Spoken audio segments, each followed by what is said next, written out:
because this is what we're talking about. Can you read that?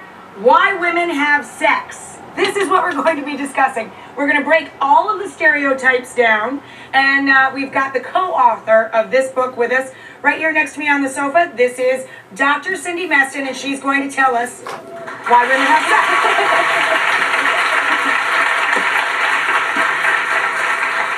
Now, I can think of lots of reasons that one would want to write a book like this. I mean, perhaps you were tired of not having men understand. Yeah, I'm writing boring science articles. Yes, and you were sick of reading boring science articles. Yes. Is that really how this came about? No, actually, my co-author David Buss and I, we have offices right next to each other, and we both have been conducting sex research for a long time. And one day it came to the topic about why do people actually have sex. There's been so many studies and books written on the type of behaviors, sexual behaviors people engage in and the frequency with which they behave or engage in them. You know, the Kinsey report in the 50s being the ultimate survey of sexual behavior.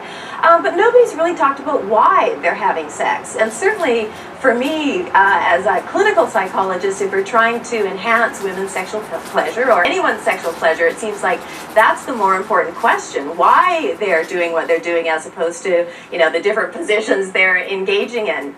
It's not how you're doing it, it's much more important to know the why. Exactly, yeah. So, well, guys, of course, think that they know everything about women and why they want to have sex. They think they got it all figured out, and to prove it, we got a couple of them together to discuss it. Let's watch what they know, shall we? Every girl's fantasy guy is hopefully 5'8", slightly overweight, and really funny, just like me.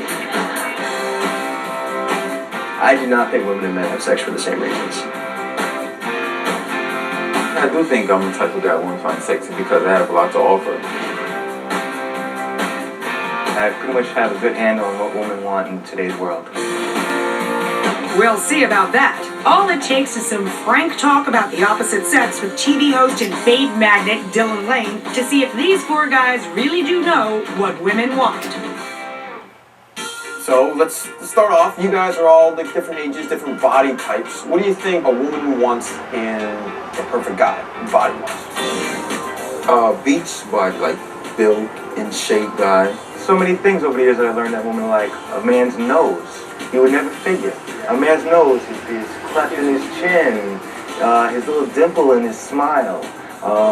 Simple little things that, you know, we as men don't really pay much attention to. I think most women are selling you that they want the personality, they want the humor. But if you don't meet that looks threshold, you never even have an opportunity to display that. So looks sense is of the humor. first thing. You don't have to be Brad Pitt, but if you've got enough look that your personality, your sense of humor will carry you, then you're doing all right.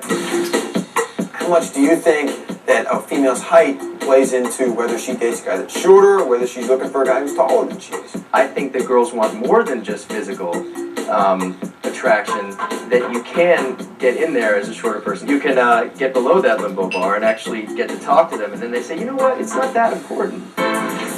Why don't we talk about getting prepared for a date? You know, let's say you're not looking for a one-night stand. This is a girl that you've, known for a little while. You're going out on a first date with this girl.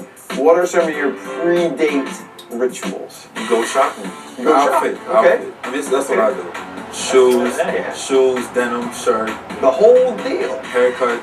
If there's no cologne, you stop at a faking store. You get a groom. Yeah. You gotta keep it like Manscaping. Yeah. Absolutely. Initially, you want to put on some kind of attractive scent on yourself. You know when you walk down the street and you smell good and you just, you know what I mean? You smell somebody else that comes by the other way, it smells good. I usually keep a little fragrance in my pocket too. For real? Yeah. So when you're on the date, Where it's it's like, okay, like for you go to the bathroom, freshen up, but don't put too much because then she'll know. you want to smell easy, even if you are, right? Yeah, Yeah. exactly.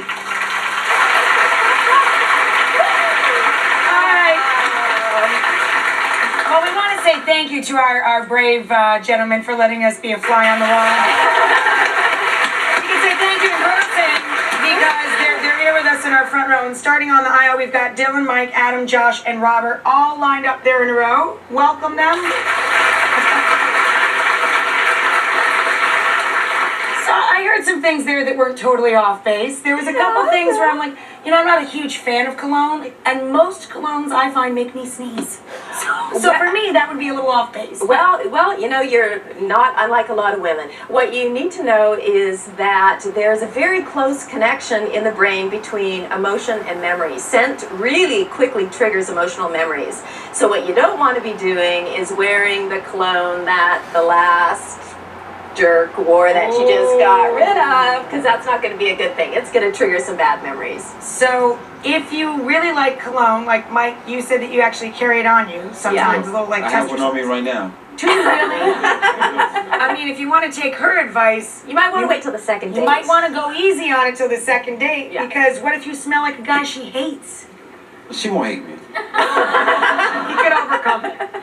So, what did you think about some of the other discussion that we were?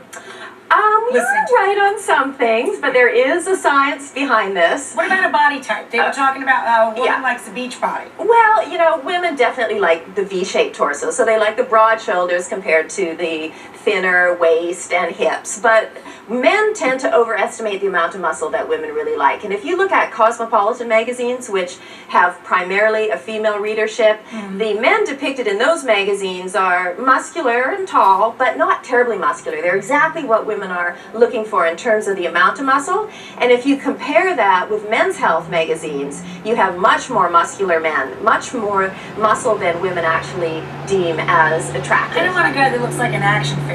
Yeah. So it's not really if he has a little bit of a belly, a woman's not going to care, right?